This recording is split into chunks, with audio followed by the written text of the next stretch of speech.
كم تيان كنا غادي سوالين بالبر تي في الزول في كم تزول في اللون يتدويت اللون ثلاثة مسايك وقوساكين أديري ووالغا في البلانشيمون d'argent 3 000 milliards de dollars blanchis annuellement. C'est le chiffre donné donc, par les organisations internationales, dont le FMI.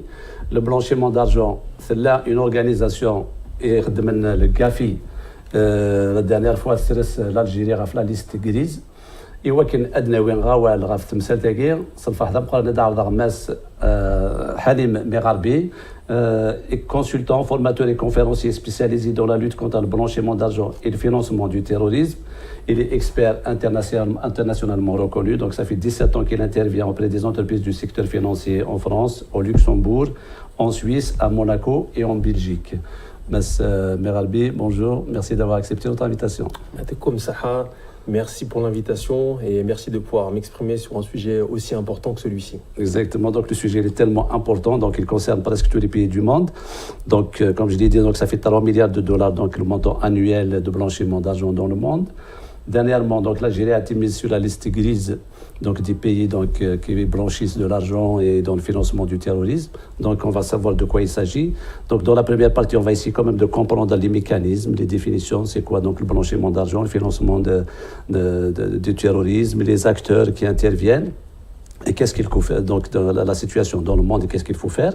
Et dans la deuxième partie, on va essayer de parler donc de l'Algérie. Donc, vous avez édité un livre Money Mask, donc le masque d'argent. Donc, vous avez donc parlé donc des dessous du blanchiment d'argent.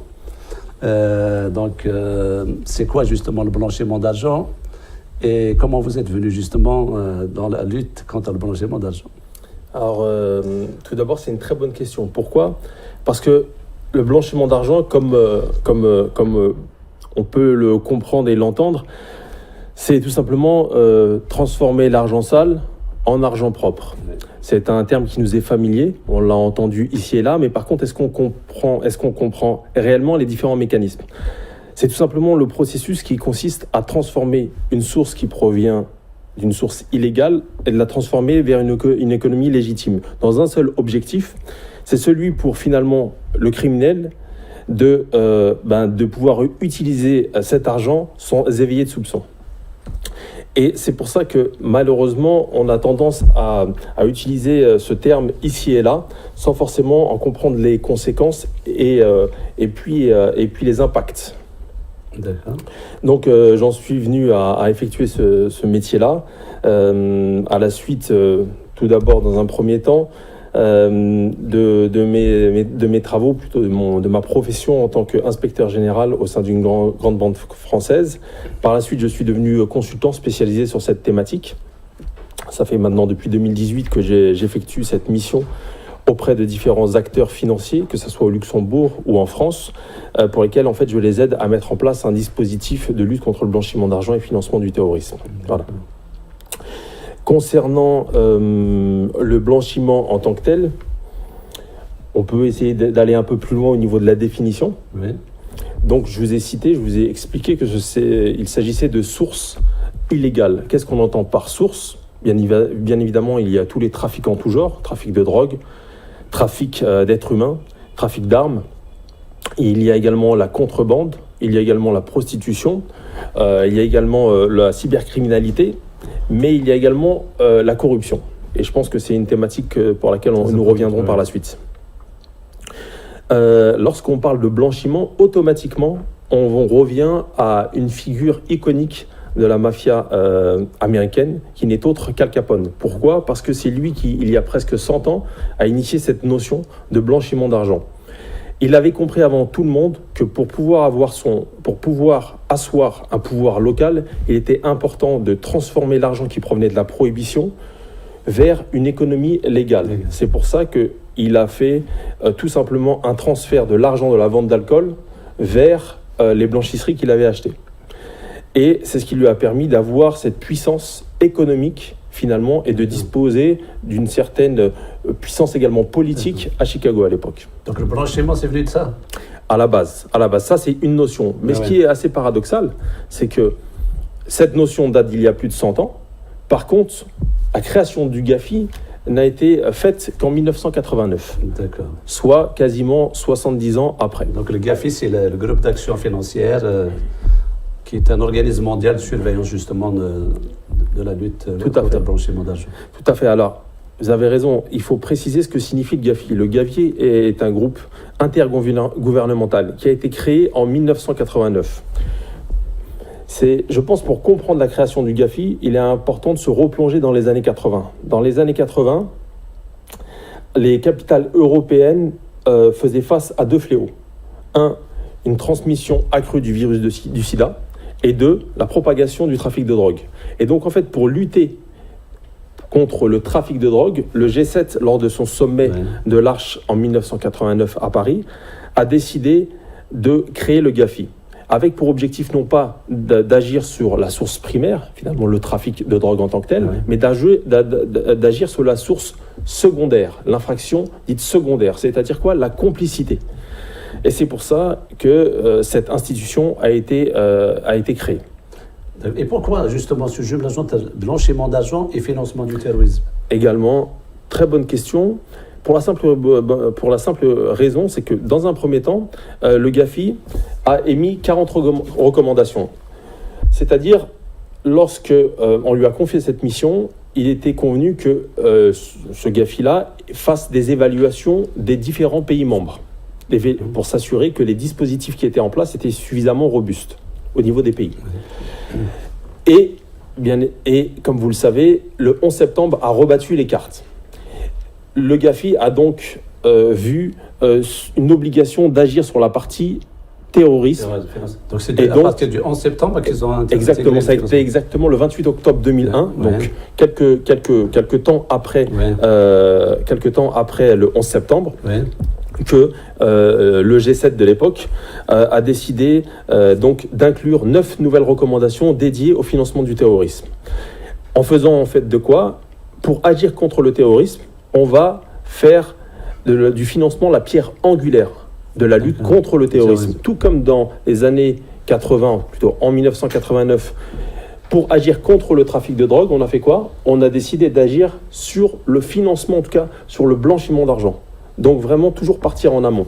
Et on peut se rendre compte que, concernant le blanchiment d'argent, la lutte est toujours présente et puis elle n'est pas gagnée, loin de là même. On reviendra, comme vous l'avez mentionné, il y a 3 000 milliards aujourd'hui d'argent sale en circulation. Mais concernant le financement du terrorisme, aujourd'hui, et en Algérie on est bien placé pour le savoir, on est sur du terrorisme dit de proximité. Il n'y a plus de grands groupes tels que Al-Qaïda ou Daesh qui mènent ces actions-là. Donc ça signifie que le fait d'agir sur le financement a eu un réel impact. D'ailleurs, ce que vous avez dit dans le livre, comme quoi sur la lutte contre le terrorisme, il y a eu quand même ça a été positif. Donc tout à fait. On est arrivé à supprimer pas mal d'organisations terroristes, mais contre le blanchiment d'argent, ça a été un échec.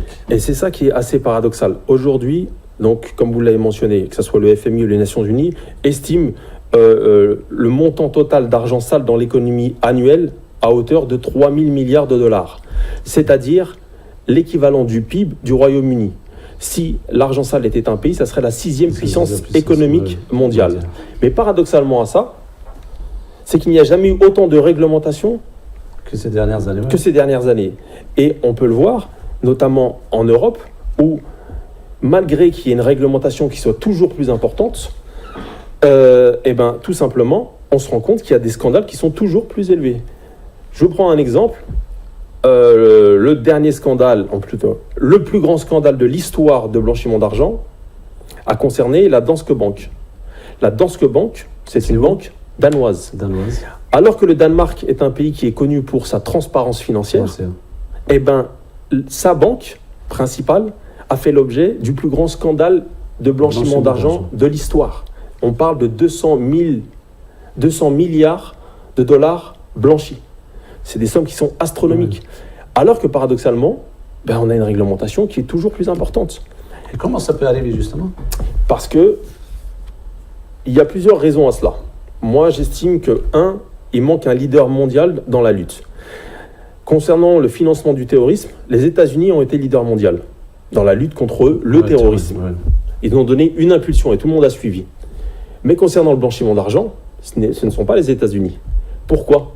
Parce que tout simplement, les États-Unis sont à la fois le paradis fiscal et bancaire dans le monde, le premier paradis fiscal et bancaire dans le monde. Vous vous rendez compte que Joe Biden, qui est l'actuel président des États-Unis, était l'ancien sénateur du Delaware. Au Delaware, il y a 900 000 habitants et il y a 2 millions de personnes d'entreprises, personnes morales. Donc il y a 2000 entreprises, 2 millions d'entreprises pour 900 000 habitants. Vous vous rendez compte qu'il y a un problème. À Miami, vous pouvez acheter des appartements en cash. Donc finalement, et c'est ce que disait le secrétaire d'État en 2021, lors du sommet dit de la démocratie, c'est que les États-Unis sont la place la plus importante de blanchiment d'argent dans le monde. Et tous les scandales passent automatiquement, un moment ou un autre, par les États-Unis. Donc c'est pour ça que le GAFI est mal placé pour lutter contre le blanchiment? Alors, non, parce que le GAFI est composé de commissions, de la Commission européenne, de différents membres. Il y a au total 39 membres, donc il n'y a pas que les États-Unis. Le GAFI, il y a plusieurs problèmes. Et si on peut revenir sur un peu l'histoire du GAFI, en 2019, lors des 30 ans de la création du GAFI, il y a eu une refonte de son approche. Et notamment, on lui a demandé d'avoir des contrôles un peu plus poussés, que ce soit ces contrôles au niveau de sa conformité technique ou également de la partie efficacité. On reviendra par la suite. Ce qui se passe, c'est que jusqu'à présent, preuve en est, l'Algérie a été évaluée en 2016 et a été évaluée en 2024. En 2016, le GAFI a salué la transparence et a salué les efforts qui avaient été mis en place et a reconnu un dispositif robuste. Par contre, en 2024, on se rend compte que c'est le contraire. Donc, et qu'est-ce qui s'est passé là depuis? C'est-à-dire qu'on a décidé, le GAFI, on a mis une certaine pression aux membres, parce que ce sont des évaluations qui sont faites mutuelles par les différents membres du GAFI. Et on lui a demandé, pour pouvoir lutter contre cet argent sale qui ne fait qu'augmenter, il va falloir avoir des impacts beaucoup plus concrets. Et donc, c'est pour ça que les contrôles sont un peu plus poussés. Voilà. Et quels sont nos acteurs maintenant? On va passer aux acteurs du blanchiment d'argent. Comment se fait justement le blanchiment d'argent et par quel acteur? Exactement. Concernant le blanchiment d'argent, concernant les parties prenantes, j'aime bien appeler ça le yin et le yang. Il y a ceux qui luttent et il y a ceux qui participent. Parmi ceux qui luttent, on va d'abord commencer par ceux qui participent. Vous avez les différentes mafias, les hackers, vous avez également des États, vous avez des entreprises, vous avez des établissements financiers. Et parmi ceux qui luttent, vous avez également des États, des entreprises, mais également des acteurs, des établissements financiers. Et donc vous vous rendez compte qu'il y a parmi ceux qui luttent et ceux qui participent à la fois des États, des entreprises et des établissements financiers. C'est-à-dire que ce n'est pas que uniquement du ressort, on va dire, des criminels en tant que tels. Quand je dis criminels, on parle de mafia, d'organisation.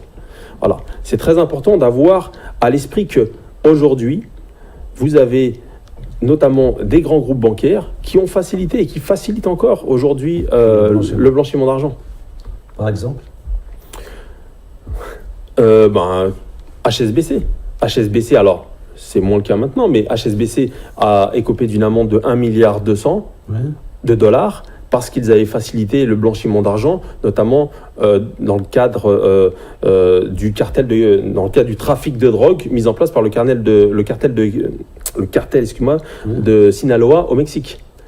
Encore récemment, vous avez la TD Bank au Canada qui a facilité les triades chinoises dans le cadre du trafic de drogue de fentanyl qui sévit aux États-Unis. Bon, donc vous voyez, c'est ça qui est assez fou, c'est que... Mais la décision, elle est prise par qui? C'est la direction de la banque? C'est des agents à l'intérieur de la banque? À ce niveau-là, c'est tout simplement un laxisme, ou sinon, tout simplement, c'est qu'il y a une complicité. Quand on prend l'exemple de la Danske Bank, on revient sur la partie Danske Bank. Danske Bank, ce n'est pas l'entité danoise qui a été directement mise en pâture, mais c'est sa filiale estonienne. Pourquoi? Parce que tout simplement, vous aviez des oligarques russes qui passaient à la base initialement par cette filiale estonienne pour pouvoir faire des transferts d'argent. en sachant que les autorités estoniennes ont averti les autorités danoises de ces mouvements qui étaient si importants, et pourtant, la direction de la banque a fermé les yeux. D'accord, donc la complicité, c'est beaucoup plus la direction de la banque qui... D'accord. Par contre... Il y a aussi des cas où ce sont les États qui sont complices, des politiques qui sont complices? Bien évidemment, il y a des États qui sont complices. Tous les paradis fiscaux, par exemple. On peut les citer. Vous avez le Panama, vous avez les îles Vierges britanniques, vous avez également Hong Kong, Singapour, et je vais même dire une place qui fait beaucoup jaser ces derniers temps, c'est Dubaï. Dubaï qui souffle le chaud et le froid. Alors Dubaï, quand on parle des Émirats Arabes Unis, mais c'est principalement Dubaï qui est aujourd'hui une place stratégique dans le cadre du blanchiment d'argent. Il y a une complicité mondiale alors, puisque c'est tout le monde qui est composé avec Dubaï. Alors le problème, c'est que vous avez des acteurs qui vont, encore une fois, vous avez des pays qui sont pionniers dans la lutte contre le blanchiment, la France, le Luxembourg, la Belgique, beaucoup d'États européens finalement. Mais vous avez en effet des États qui jouissent de ça et qui laissent faire. Donc, et pourquoi? Pourquoi? Souvent des enjeux économiques, parce que c'est même leur business model. Ils ont décidé de travailler dessus. Les Bahamas, c'est exactement ce qui s'est passé. L'histoire des Bahamas, quand on regarde dans l'histoire des Bahamas, le développement économique des Bahamas a coïncidé avec l'arrivée de l'argent de la mafia des États-Unis, et notamment du cerveau dit de la mafia, Meyer Lansky, qui avait décidé de choisir les Bahamas comme terre de refuge. Voyez. Donc, il est difficile ensuite, une fois que c'est ancré dans le système, de pouvoir s'en défaire. Je vous donne un exemple et un chiffre encore. C'est celui, je vous ai donné pas mal de pays exotiques, mais on peut parler de l'Italie. 8 à 10% du PIB provient de l'argent de la mafia. Donc à ce moment-là, c'est très difficile de pouvoir s'en défaire, parce que vous allez mettre à genoux des secteurs entiers. Et je ne l'ai pas mentionné, mais en fait, les processus de blanchiment se font en 3 étapes. Il y a une phase de placement, une phase d'empilage et une phase d'intégration. La phase de placement, c'est tout simplement pour schématiser. Vous avez de l'argent en cash, votre objectif initial, c'est de pouvoir en jouir. Mais quand vous avez des milliards ou des millions, à un moment, avec le cash, vous n'allez pas faire grand-chose. Donc, vous allez vouloir l'intégrer dans le système financier. C'est la première des choses. La deuxième, c'est... très bien, vous allez pouvoir l'intégrer dans une banque, mais généralement, c'est une banque complice. Il va falloir que vous fassiez différentes transactions pour pouvoir essayer de maquiller les transactions, essayer de flouter un petit peu tout ce qui avait été fait, de flouter la provenance de cet argent. Et ensuite, la dernière phase, c'est la phase d'intégration. Et c'est-à-dire que là, vous allez directement intégrer cet argent dans des économies qui sont génératrices, qui demandent beaucoup de fonds, type la construction, le bâtiment, etc. Aujourd'hui, en Italie, vous avez des secteurs qui sont dépendants totalement dont les fonds proviennent de l'argent sale. Le secteur des déchets, je pense que vous avez tous pu entendre que, notamment en Sicile, le secteur des déchets est géré par la mafia. Et à un moment, le gouvernement a voulu lutter contre, ils ont arrêté, il y a eu des monticules de déchets dans les villes. Voyez. Donc, ils finissent par se dire qu'il vaut mieux quand même les intégrer au service de l'économie. Le problème, c'est que quand le blanchiment, quand on laisse l'argent sale dans l'économie, finalement, on est dépendant de cet argent et finalement, il n'y a plus d'état de droit. C'est-à-dire que la puissance locale, régionale ou même nationale dépend directement d'acteurs mafieux ou criminels. Voilà. Alors, est-ce qu'on est prêt à donner le pouvoir à ces personnes-là? C'est une question... Je n'ai pas la réponse. Il y a quand même beaucoup de cas comme ça dans le monde. Exactement. Donc, on a aussi les individus isolés. Lorsqu'on cite comme ça les acteurs du blanchiment, il y a aussi le cas des individus. Tout à fait. Alors, les individus, ça s'apparente davantage sur la partie fraude fiscale. Parce que au niveau des sources, oui, il y a le trafic de drogue qui est aujourd'hui un vrai fléau mondial. Vous avez pu voir en France, le ministre de l'Intérieur récemment a expliqué que la France allait vers la mexicanisation. La même chose, que ce soit en Belgique, aux Pays-Bas, etc. Concernant les individus isolés, c'est davantage sur la partie fraude fiscale. Et ça, c'est valable pour les pays qui imposent une taxation forte. Donc ils essaient d'échapper au fisc. Exactement. Après, on peut également parler des agents corrompus. Parce qu'il ne peut pas y avoir de blanchiment sans corruption. Ouais.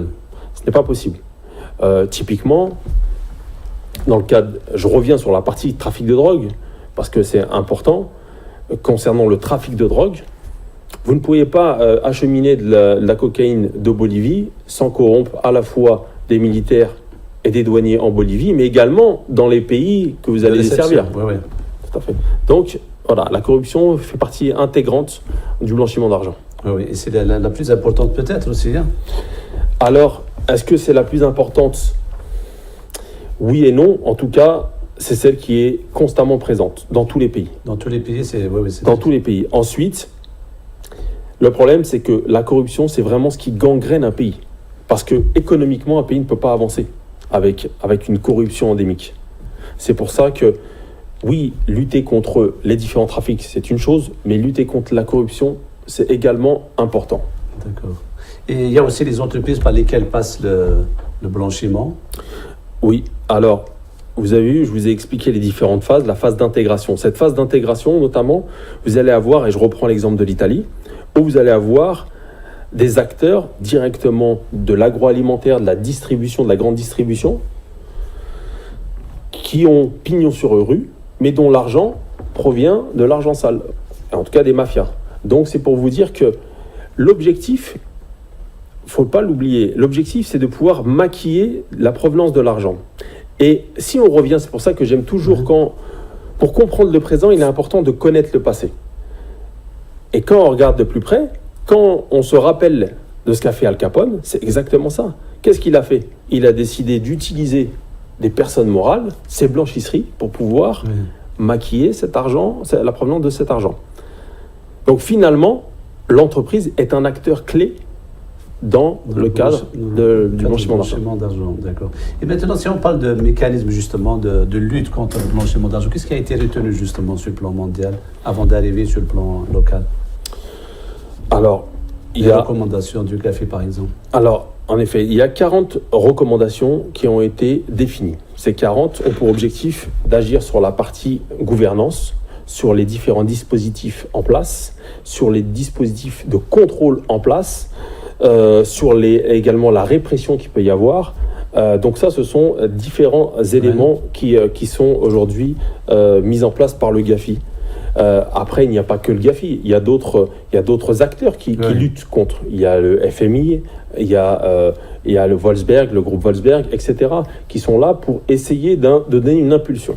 Mais les recommandations, c'est quoi comme recommandations exactement ? Alors, je vous ai dit, il y en a pour vraiment les 40. Banques, pour les établissements financiers, pour... Alors, en fait, le GAFI, lorsqu'il intervient dans un pays, son objectif, c'est de faire ce qu'on appelle une évaluation mutuelle. Cette évaluation repose sur deux biais. Premièrement, c'est analyser ce qu'on appelle la conformité technique. Qu'est-ce que la conformité technique ? C'est simplement s'assurer que le cadre législatif, réglementaire est en place. Ça, c'est la première des choses. La deuxième des choses, c'est la partie efficacité. Et c'est là où vous allez avoir des experts donc, du GAFI qui vont venir sur place pendant un temps donné. Ils sont venus, il me semble, en juillet 2022 en Algérie. D'accord. Et là, ils vont regarder qu'est-ce qui est mis en place. Est-ce que ce qui a été défini d'un point de vue réglementaire est appliqué d'un point de vue local au sein des entreprises, en fait, au sein des entités assujetties. Parce que toutes les entités n'ont pas d'obligation à mettre en place des contrôles sur la partie blanchiment d'argent. Vous voyez, il est défini des entités dites assujetties. D'accord. Et après, le cadre réglementaire, bon, c'est tout le monde qui peut l'avoir, mais l'application, qu'est-ce qui pose problème justement ? Souvent, alors il y a plusieurs, c'est souvent le manque de connaissances. Le manque de connaissances, le manque de formation, le manque de sensibilisation, savoir comment faire.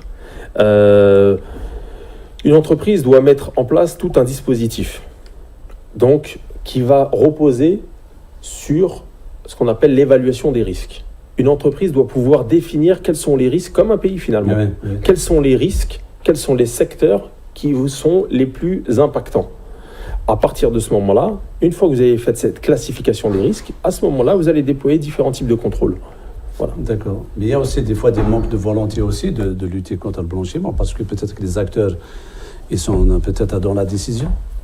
Exactement. Mais encore une fois, donc, on a parlé des entreprises qui sont... C'est pour ça qu'il y a beaucoup d'États justement qui font dans le blanchiment d'argent. En effet, il y a à la fois donc des entreprises qui sont ceux qui vont également participer au blanchiment. Vous avez des États, comme vous l'avez dit, mais il y a également des établissements financiers. On a cité le cas d'HSBC, de TD Bank, de la Danske Bank. On peut en citer plusieurs. Alors, ce qui est très important, c'est que il y a savoir si oui ou non une entreprise a mis un dispositif de contrôle en place, son efficacité. Mais la deuxième, c'est savoir si oui ou non elle est complice. Ça, c'est autre chose. D'accord. Donc, on va parler de tout ça dans la deuxième partie. Donc, une pause publicitaire.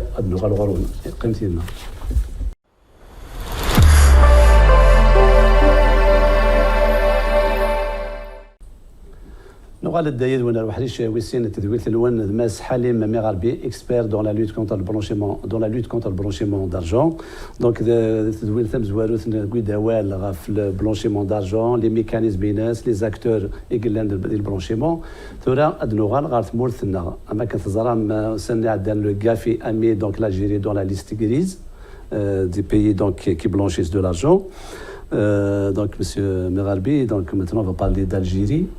La décision la dernière fois de mettre donc l'Algérie dans la liste grise avec des pays africains comme donc la Côte d'Ivoire et l'Angola. Il y a 11 pays d'autres africains et ils ont retiré le Sénégal. Donc pourquoi l'Algérie a été mise déjà et pourquoi on a retiré le Sénégal de la liste? Est-ce qu'il a été un bon élève ou quoi? Alors déjà concernant l'Algérie, je pense que c'est intéressant de pouvoir détailler exactement les différents griefs qui ont été retenus. Il faut savoir, c'est que de mémoire, il y a 72 ou 73 griefs qui ont été retenus. Ce qui est intéressant, c'est la prise en considération des autorités, puisque actuellement, il n'y en a que 13 pour lesquels il n'y a pas réellement de plan d'action mis en place. Au-delà de ça, les principaux points qui ont été relevés sont au nombre de 7. La première concerne l'incomplétude de l'évaluation nationale des risques. C'est-à-dire que dans la recommandation 1 du GAFI, le GAFI exige que les pays puissent identifier, évaluer et puis comprendre les risques de blanchiment d'argent. Alors certes, il n'y a pas eu d'évaluation dite formelle. Après, ça ne veut pas dire que les autorités, en l'occurrence, n'ont pas évalué. Alors, ils ne l'ont pas formalisé. D'accord. Parce qu'en fait, le GAFI, dans son rapport, dit expressément plutôt que les autorités répressives, que ce soit la gendarme, la Direction générale de la Sûreté nationale ou également la CTRF, ont une compréhension globale des risques. Et ces risques-là sont les suivants. Alors, ils comprennent visiblement que, premièrement, l'Algérie n'est pas un pôle financier régional.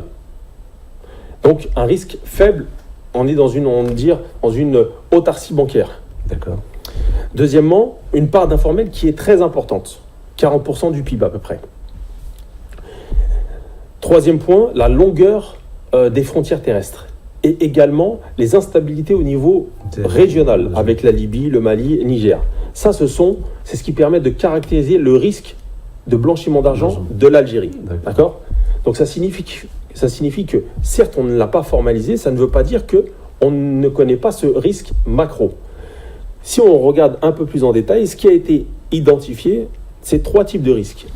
Un risque dit élevé, qui comprend le secteur financier et principalement le secteur bancaire, qui représente 99% du secteur financier. Ouais.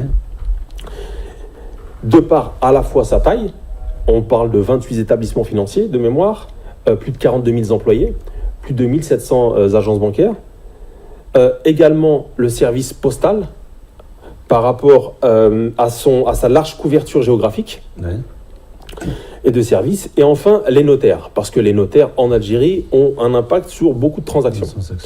Ensuite, un risque moyen. Ce risque moyen est composé du secteur de l'immobilier et du secteur des pierres précieuses. Ouais. Car beaucoup de paiements en espèces. Et enfin, un risque faible qui concerne les autres établissements financiers, activités, assurance, bourse, etc. Ouais, et puis les avocats. Donc, quand bien même il n'y a pas eu de formalisation, certes, Ouais. ça c'est un grief qui a été retenu, mais il y a une compréhension. Voilà, ça c'est la première des choses. Deuxième faiblesse identifiée, c'est le manque de ressources au niveau du CTRF. CTRF qui est la cellule du renseignement financier. Alors, manque de ressources pour traiter le nombre de déclarations de soupçons qui leur sont envoyées. Là où, comparativement, si on peut prendre les exemples européens, que ce soit en Suisse, que ce soit au Luxembourg, que ce soit en France et même aux États-Unis, l'ensemble des cellules de renseignement financier n'ont pas suffisamment de ressources pour pouvoir traiter l'ensemble des déclarations de soupçons. Aujourd'hui, je vais caricaturer, mais en Algérie, si un agent a un soupçon sur de l'argent, la provenance de certains fonds, va directement faire une déclaration de soupçon, sans forcément, déjà au préalable, demander certaines informations. Voyez ? Donc ça, c'est une faiblesse. Ensuite, vous allez avoir le faible taux d'enquête en fait, pour blanchiment d'argent, qui peut s'expliquer par le risque global pays. Les enquêtes par le CTF ou bien par d'autres organismes? Par les enquêtes directement, pas par le CTF, mais par les autorités de sûreté. D'accord. Voilà. Oui. Et puis également, les condamnations, en fait, sur la partie sanctions, parce qu'un des griefs, c'est le GAFI considère que les sanctions ne sont pas suffisamment élevées. C'est-à-dire que oui, il y a des déclarations de soupçons qui ne sont pas forcément de bonne qualité. Ensuite, ça donne l'objet d'enquête, mais ensuite, il y a peu de sanctions par rapport à l'aspect blanchiment. Et D'accord. Et ça, les deux autres points concernent directement les entités assujetties, à savoir une compréhension insuffisante des risques de blanchiment d'argent pour le secteur bancaire et postal. Et une faiblesse dans ce qu'on appelle les mesures de diligence. Des lacunes importantes dans les contrôles de blanchiment concernant les personnes politiquement exposées. Là, ça revient assez souvent, justement, là. Alors, exactement. Ça, c'est la partie PEP, ce qu'on appelle PEP, est un contrôle qui a pour vocation de pouvoir identifier le blanchiment de corruption. Voilà. Mais comme c'est pas ce qui manque, justement, il y a beaucoup de cas. C'est pas par rapport à ça aussi qu'on a...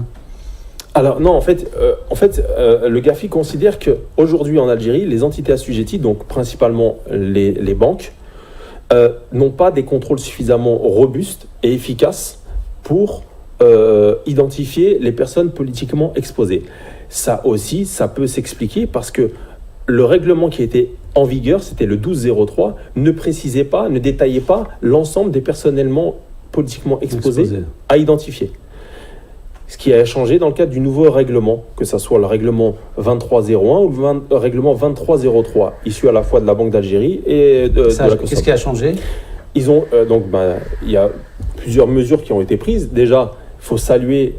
J'ai analysé les deux rapports, les deux règlements plutôt, et je les ai comparés avec ce qui se fait avec les standards européens.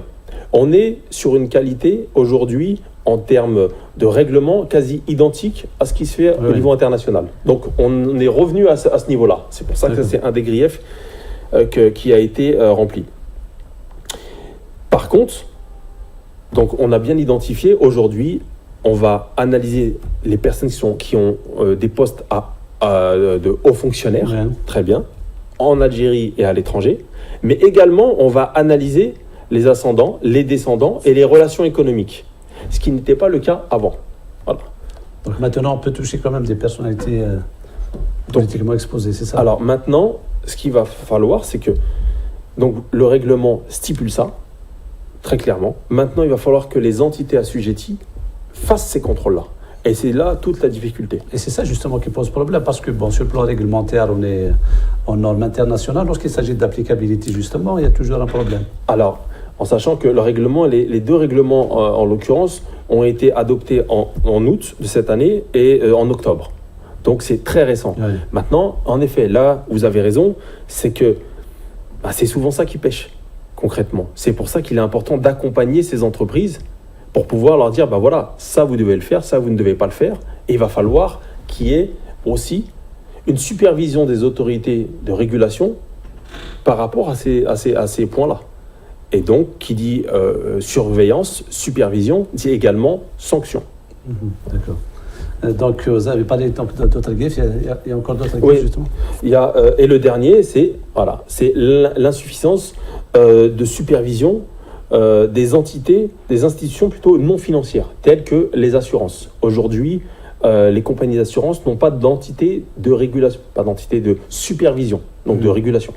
Ça n'existe pas actuellement. Bah, je vous donne un exemple. La bourse, les opérateurs de bourse sont régulés par la COSOB. Les acteurs bancaires sont régulés par la Banque d'Algérie.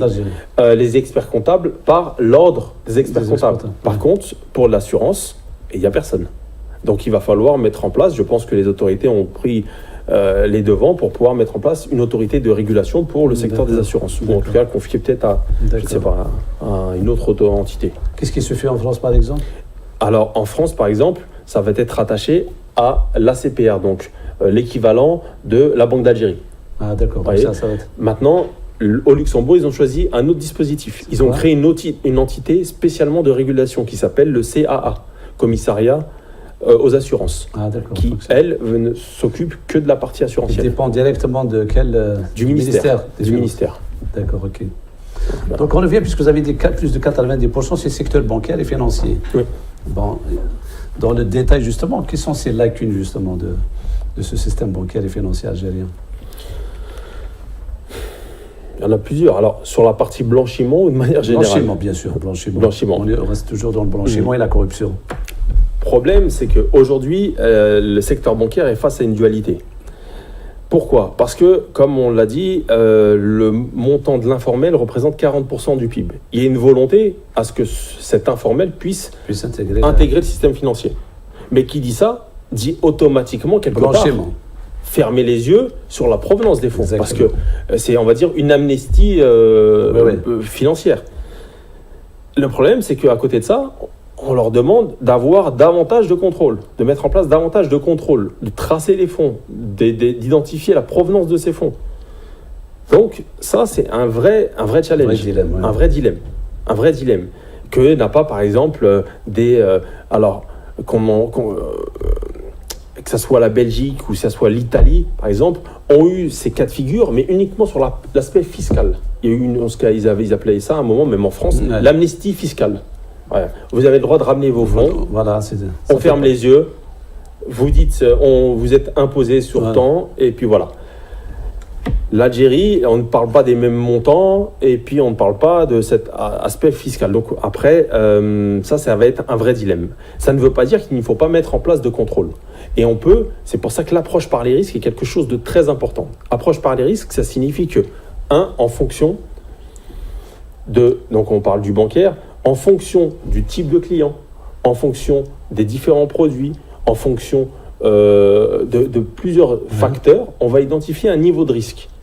Et donc, c'est ce qui a été reproché, c'est que le GAFI a considéré qu'aujourd'hui, le secteur bancaire ne mettait pas en place de système de vigilance simplifié et renforcé. C'est-à-dire que vous allez avoir des clients en fonction qui vont avoir des risques différents, d'accord, niveau de risque différent. Donc il faut traiter avec chacun selon ses risques. Exactement. Et donc par rapport à ça, on peut partir du principe que on peut mettre en place des systèmes de contrôle simplifiés pour certains acteurs et par contre renforcés pour ceux sur lesquels il y a plus de risques. Voilà. C'est le contraire qui se passe actuellement.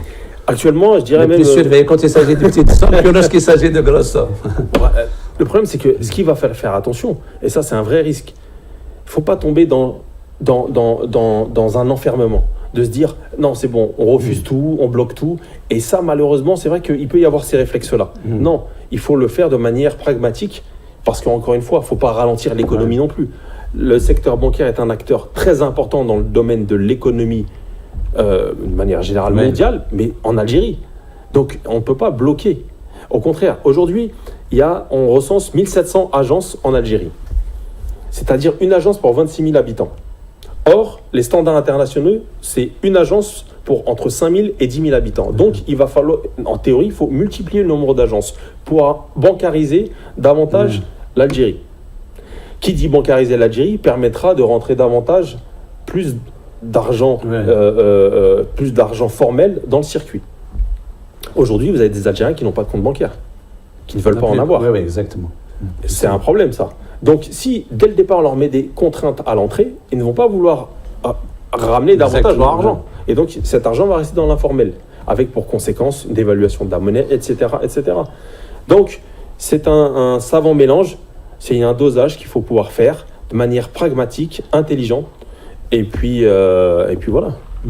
Et lorsqu'on n'arrive même pas à imposer le chèque, justement, est-ce que ça pose un problème aussi de volonté politique pour les transactions? Après, le chèque, le problème, c'est que, hormis la France, il n'y a aucun pays qui n'accepte le chèque. Et le chèque, c'est un moyen de paiement qui engendre beaucoup de contraintes, que ce soit une contrainte administrative, dans le suivi des transactions, transactionnelles, etc.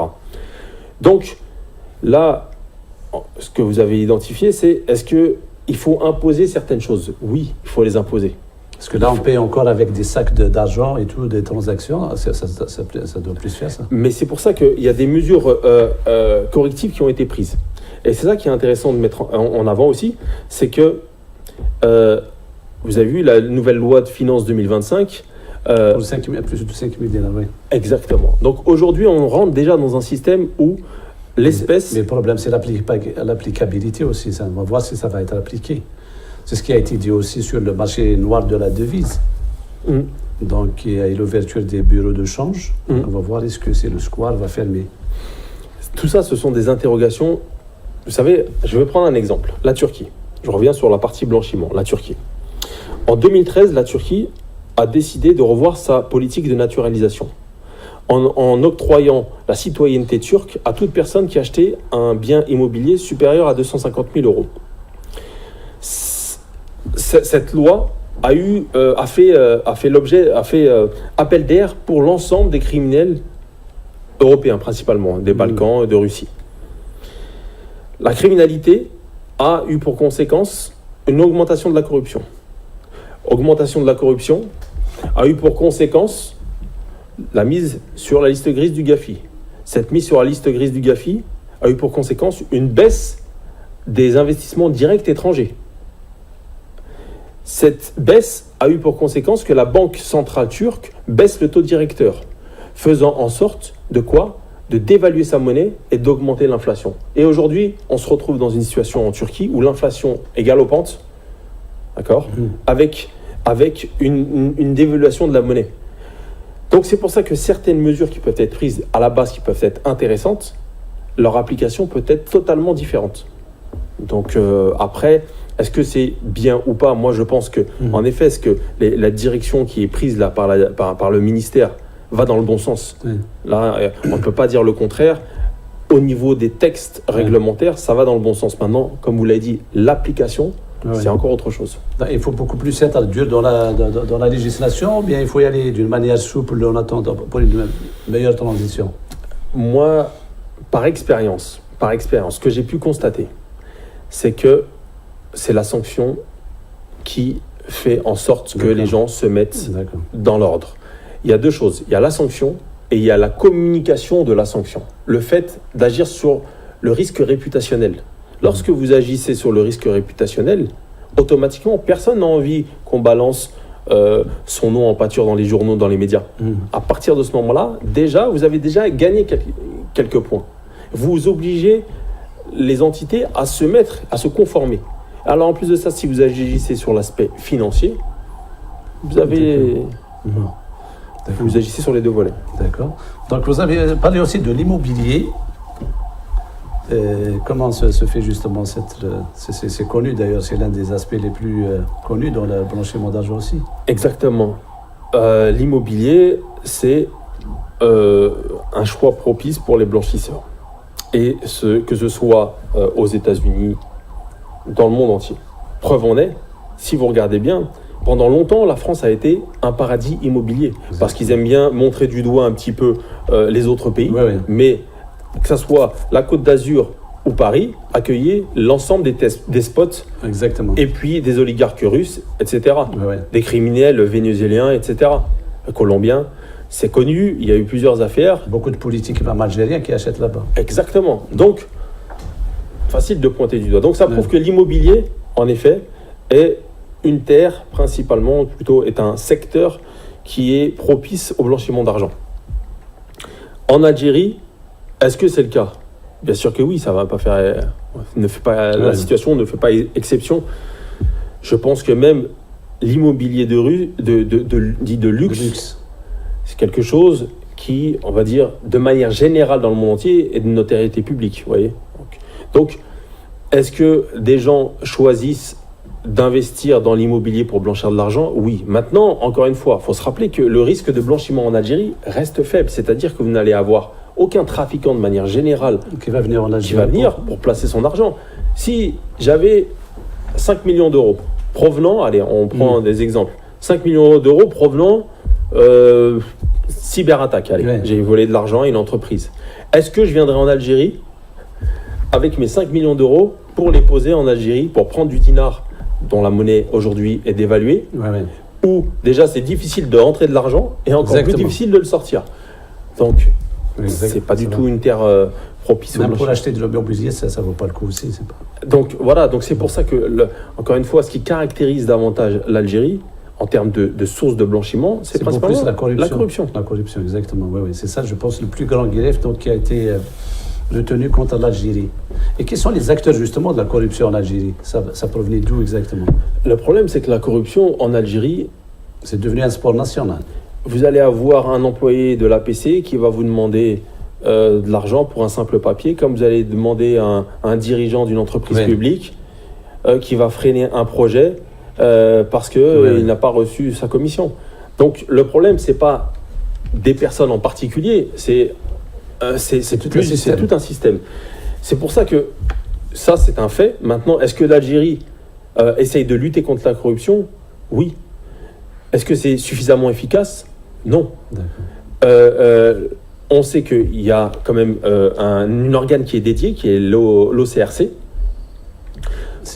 L'OCRC, l'organisme de lutte contre la corruption. Depuis 2019, il y a plusieurs mesures strictes qui ont été introduites, notamment l'obligation pour les hauts fonctionnaires de déclarer leurs biens. Ça, c'est quelque chose qui est nouveau, la mise en place d'un système d'alerte Mais il y également. a eu souvent des fausses déclarations de biens, justement.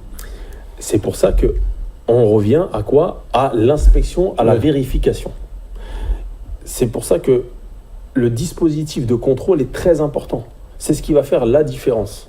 Donc, aujourd'hui, vous avez des textes réglementaires, il y a une stratégie nationale de lutte anticorruption qui a été mise en place Ouais, en Il y avait 2023. beaucoup d'organismes depuis longtemps.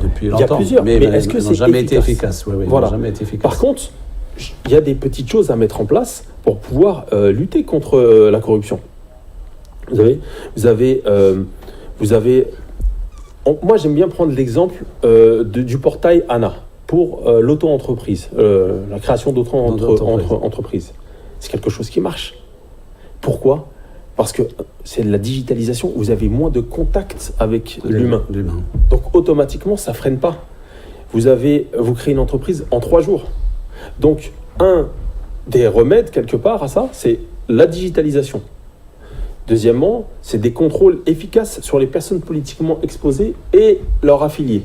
Toutes les relations économiques. Ouais. Si déjà, on agit sur des personnes qui sont importantes, ensuite, et on agit notamment via la digitalisation sur les personnes, on va dire, les plus petites mains, vous allez pouvoir déjà, on va dire, élargir votre champ d'application de manière assez importante, vous voyez. Et puis après, bien évidemment, vient la baisse de l'informel, la bancarisation qui va permettre également de pouvoir lutter contre l'argent cash, les différentes directives, lois et réglementations qui sont en cours avec le fait de ne pas plus pouvoir acheter un bien immobilier en cash à telle hauteur, Ouais. etc., etc.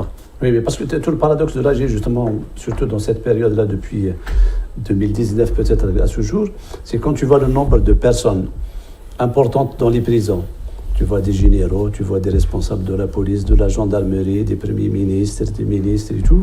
Donc tu dis que donc il y a une lutte acharnée contre la corruption. Et quand tu vois que ça continue aussi, et parfois dans l'impunité, donc c'est ce paradoxe-là qu'on n'arrive pas à expliquer. Très compliqué, c'est très compliqué. Maintenant, la corruption, vous allez en avoir malheureusement dans le monde entier. Ce qui fait qu'il y en a peut-être beaucoup en Algérie. Aujourd'hui, l'Algérie est classée 102e ou 104e sur l'index international. Ah, exactement. Je ne pourrais pas l'expliquer. Je ne peux pas l'expliquer. Je pense qu'en fait, c'est toutes ces petites choses qu'il faut mettre en place. Encore une fois, c'est la mise en application qui fera, je pense, la différence. Moi, je l'ai vu notamment au niveau des compagnies d'assurance au Luxembourg, qui étaient mal équipées, qui n'avaient pas forcément l'envie. Ouais. Lorsqu'il y a une autorité de régulation qui est venue driver, sanctionner, tout le monde s'est mis en ordre de marche. Ouais. Vous voyez ? Donc est-ce que l'état de droit, justement, est l'une des conditions pour la lutte contre la corruption ? Avoir une presse libre, avoir comment dirais-je, justice libre, chacun va jouer son rôle justement à son niveau. Bien évidemment, pourquoi ? Parce que la corruption déjà menace l'état de droit. Comme je vous l'ai dit, ce qui va fonctionner, c'est la sanction, mais c'est la communication de la sanction. Il y a la communication, donc il faut des contre-pouvoirs, chacun doit jouer son rôle justement à son niveau. Ça signifie que les médias ont un rôle important dans la communication. Dans la divulgation déjà, oui, exactement, c'est important. Parce que automatiquement, ça va renvoyer à des faiblesses. Et en fait, je pense qu'il ne faut pas avoir peur de dire les choses. Parce qu'au contraire, ça va faire avancer. Même la justice doit être libre. Après, pas par téléphone condamner tel, ne pas condamner tel et tout. Donc ça doit être. Donc c'est un tout. C'est un tout. Et il faut pas oublier que l'argent sale gangrène l'économie. L'argent sale menace directement l'état de droit. D'accord ? Et on sait que l'argent sale va avoir plusieurs impacts. La baisse des IDE, des investissements directs étrangers. Est-ce que l'Algérie aujourd'hui souhaite augmenter ses IDE ? Je pense que oui. Oui, bien sûr. Donc, quels sont les signaux qu'on va envoyer ? Et je trouve qu'en fait, il y a peu de choses à mettre en place. C'est-à-dire que ce n'est pas une montagne. Quand on voit que le Sénégal est sorti... Justement, pourquoi il est sorti ? Il est sorti parce que le Sénégal agit sur plusieurs, sur tous les griefs, mais ils ont mis en place un comité, une coordination des différents... comment ça s'appelle ? Une coordination, plutôt un comité pour lutter contre le blanchiment d'argent. Une sorte de comité, voilà. Ils ont mis en place ce qu'on appelle un registre des bénéficiaires effectifs, qui est également un grief qui a été retenu contre l'Algérie, qu'il va falloir mettre en place. Un registre des bénéficiaires effectifs concernant les personnes morales, pour savoir l'actionnariat des différentes personnes morales. Autre chose, ils ont agi sur les PPE, sur les personnes politiquement exposées. Donc en fait, ils ont rempli tous ces critères-là. Alors, et pourtant, la part d'informel est également très importante au Sénégal. Donc, ce n'est pas pour autant qu'ils n'ont pas réussi à répondre à ces exigences.